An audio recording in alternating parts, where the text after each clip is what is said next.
Good morning. আমার নতুন একটি ব্লগে তোমাদের অনেক অনেক স্বাগত। আশা করি খুব ভালো আছো।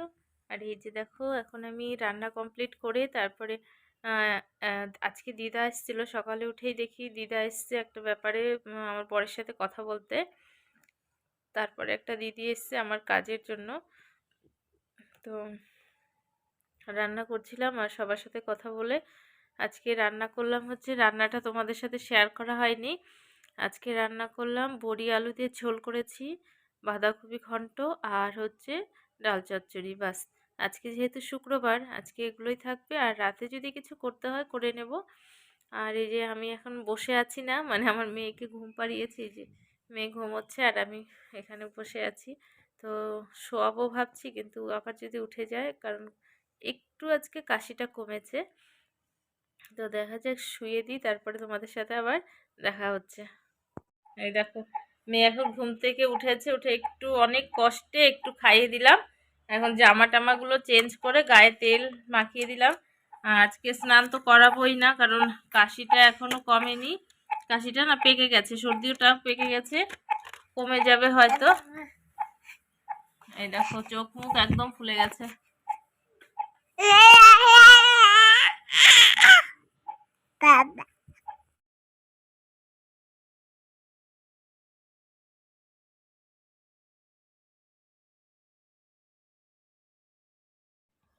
তো মেয়ে দেখো, ওকে চেঞ্জ করে দিয়েছি, গাটা স্পঞ্জ করে দিয়ে একটু তেল মাখিয়ে দিয়েছি। এখন তো অলিভ অয়েলটা মাখায় ওর সমিজের, তো সেটা এখন মাখাচ্ছি না, সর্ষের তেলই দিচ্ছি। কারণ সর্ষের তেল না সর্দি কাশির জন্য খুবই ভালো। আর হাতে পায়ে তালুতে তো দিনে যে কতবার সর্ষের তেল ঘষে দিচ্ছি তার ঠিক নেই। তবুও সর্দিটা কমছে না, কাশি হচ্ছে, এত কষ্ট হচ্ছে না। একটু কাশলেই চোখ দিয়ে একদম জল বেরিয়ে যাচ্ছে, চোখ দুটো লাল হয়ে যাচ্ছে। খুব খারাপ লাগছে গো, মনে হচ্ছে ওর অসুখটা আমাকেই দিয়ে দিক ঠাকুর, ও ভালো থাকুক। আমার কেন জানি না, আমার খুব খারাপ লাগে যখন বাড়ির কেউ অসুস্থ হয়। আর আমাদের যেন, আমার বিয়ের সময় মানে বিয়ের পরে আমাদের বাপের বাড়িতে তো অনেক গরু ছিল। তো আমার বরেরও খুব গরু পছন্দ, এত ভালোবাসে গরুকে। তো আমার মা একটা গরু দিয়েছিল, ছোট্ট বাছুর দিয়েছিল।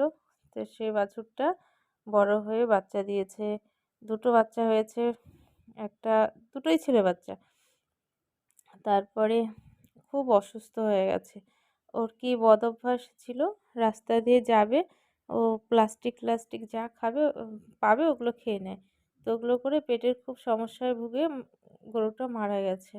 তো ও যখন অসুস্থ হয়ে গরুটা পড়েছিল না, আমি শুধু ভগবানকে বলতাম, ঠাকুর ওর অসুখটা তুমি আমাকে দিয়ে দাও, ও ভালো থাকুক, ও বোবা, ও কিছু বলতে পারে না, ও কোথায় কষ্ট হচ্ছে। আমার এতটাই কষ্ট লাগতো যে গরু যে কোনো কিছু না আমার ভীষণ খারাপ লাগে। তো কি করা যাবে বলো, উপরওয়ালার হাত। তো এখন দেখো, ডিউটি থেকে বাড়ি যাচ্ছি। এই যে আমাদের বাড়ি ঢোকার রাস্তা। তো ছেলে বাড়িতে নাই, সত্যিই ভাল লাগছে না। তো মেয়ে আছে, মেয়ের সাথে, মেয়ের সর্দিটা একটু কমেছে, এটার জন্য শান্তি লাগছে। তো চলো দেখতে থাকো ব্লগটি, আশা করি ভালো লাগবে।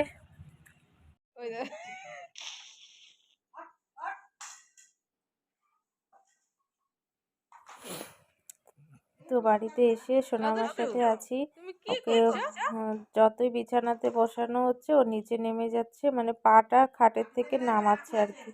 তো ওরকম করে করে পড়ে যাওয়ার ভয় থাকে, তো নিচে বসিয়েছে ওর ঠাম্মি অনেক খেলনা টেলনা দিয়ে। তারপরে একটা টিফিন নিয়ে এসেছিলাম, টিফিনটা আমি আর মা দুটো মিষ্টি খেলাম, আর একটা সিঙ্গারা আছে, সেটা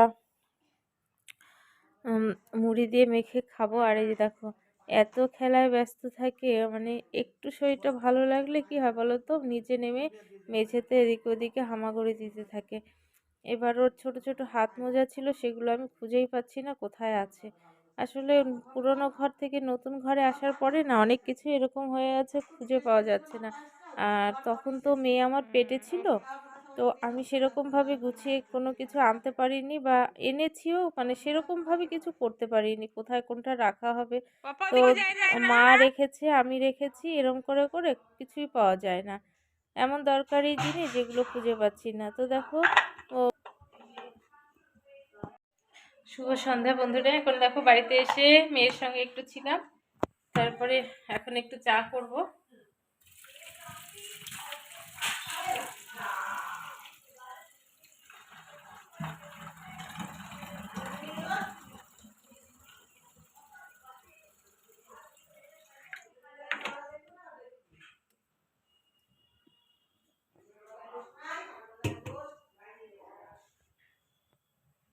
তো এখন চা করছি।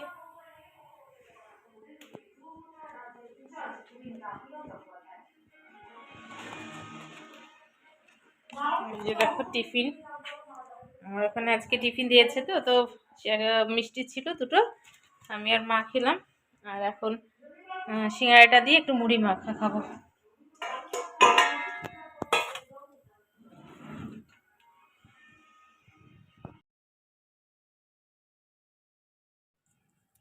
তো সিঙ্গাড়া দিয়ে না মুড়ি ভীষণ ভালো লাগে, তাই না বলো?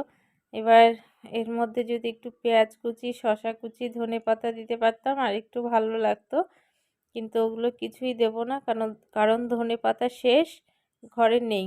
আর পেঁয়াজ কুচি এগুলো তো মা খায় না, পেঁয়াজ রসুন মাছ মাংস তোমরা জানো যে আমার শ্বশুর শাশুড়ি কেউ খায় না, কারণ আমরা অনুকূল ঠাকুরের দীক্ষিত, আর মা বাবা সস্তায়নী নিয়েছে বলে নিরামিষ, একদম নিরামিষভোজী। তো বাড়িতে এর জন্য একটু অসুবিধাই হয় রান্না বান্না, তো এর জন্য আমাদের রান্নাটা অনেক ঝামেলার হয়ে যায়, একবার নিরামিষ আবার আমিষ। আমার ছেলে আবার নিরামিষ বেশি পছন্দ করে না, কি করা যাবে বলো, এরকমভাবেই চলতে হবে। তো আমি শুকনো লঙ্কাটা ডলে নিচ্ছি একটু ঝাল ঝাল হওয়ার জন্য।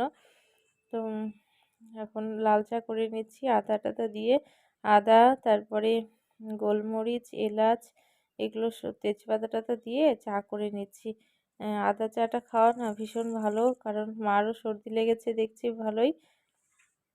তো এটা ঢেলে নিচ্ছি চাটা। আর ছেলে তো বাড়িতে নেই, যার জন্য একটু অসুবিধাই হয়, কি বলতো, আমি ধরো উপরের ঘরে যদি মেয়েকে নিয়ে থাকি, ও থাকলে পরে একটু দেখে, আমি টুকিটাকি কাজগুলো উপরে করতে পারি, কিন্তু ও না থাকার জন্য মানে সারাক্ষণ ওর কাছেই থাকতে হয়। এখন আবার কি অভ্যাস হয়েছে বললাম, যে পাটা খাটের থেকে বাড়িয়ে দেয়, বাড়িয়ে দেওয়ার পরে মানে নামার চেষ্টা করে, যদি বাই চান্স পড়ে যায়, এর জন্য আমি আর মানে কাজ ছাড়া হই না ওকে নিয়ে। তো দেখো চাটা ঢেলে নিলাম। আর এদিকে সন্ধেবেলা আবার ওর ঘুমও পেয়ে গেছে, আসার পরে মা বলল যে, মা কী করে বলো তো, ঘুম পাড়িয়ে মানে বিছানায় যখনই শোয় না, ওর কাশি ওঠে, ও তখন উঠে পড়ে আর কি। আর আমি তো পায়ের মধ্যে রাখি, তো দেখবে যখন কাশি হয় না, চিত হয়ে না শুয়ে পাশ ফিরে শুতে হয়, মানে কাত হয়ে, তাহলে কি হয়, কাশিটা কম হয়। এবার আমি ওরকম করে কোলের মধ্যে শুয়ে রাখি, এর জন্য একটু কাশিটা কম হয়, আর হচ্ছে অনেক টাইম পর্যন্ত ঘুমোয়। এবার মার কাছে অতটা ঘুমোয় নেই, আর এই যার জন্য আমাকে মা বলল যে ফটাফট করে ও কিন্তু ঘুমিয়ে পড়বে, তোমার কি করার আছে এগুলো করে নাও। এই যে দেখো এই লাইটটা আমি জ্বালিয়ে রেখেছিলাম, এটা হচ্ছে অনেকে ঘরে এলে বলে এটা ফ্যান কিনা, কিন্তু এটা ফ্যান না, এটা একটা লাইট, খুব পাওয়ার এটার। তো ওটা আমার মানে শ্বশুরমশাই নিয়ে এসেছিলো কালী পুজোর সময়, সেটা এখানে রেখেছে। আর এই যে আমার পতিদেব এসছে, পতিদেব এসে কি কি কথা বলছে আমার সাথে, তো কিছু দরকারি কথা, কারণ কিছুদিন হলো ওর সাথে আমার সেরকমভাবে আমি কথা বলি না একটা ব্যাপার নিয়ে, মানে প্রয়োজন ছাড়া আমার কথা বলতে ইচ্ছা করে না। আর মেয়েকে দেখো খাবার জন্য ডাকছি, ওর বাবাকে দেখলে এত খুশি হয়, ওর বাবার কাছে বারবার চলে যাচ্ছে। ওহো, এখন বাজে হচ্ছে রাত 2টো, আর দেখো আমার মেয়ে উঠে কি দুষ্টুমি করছে, আমার একদমই ভালো লাগছে না, মনে হচ্ছে ঘুমোই। আর এই যে এখন উঠে ও খেলা করছে। কি পাপা, ঘুমাবো না তুমি? আর আমি মেয়ে নিয়ে বসে আছি, দেখো অবস্থা। সারাদিনে তো এক ফোঁটাও মানে শোয়ার সময় পাই না, আর এখন উঠে এরকম মেয়ের সাথে সারা রাত বসে থাকো, কখন ঘুমাবে তার ঠিক নেই। পায়ের মধ্যে যখনই শোয়াচ্ছি খুব দুষ্টুমি করছে। তো মা বোধহয় একেই বলে, তাই না বলো? তো আজকের মতো এ পর্যন্তই, আবার দেখা হবে নতুন আরেকটি ব্লগে। তোমরা ভালো থেকো, সুস্থ থেকো। তো সবার সুস্থতা কামনা করে আজকের মতো এ পর্যন্তই। Good night.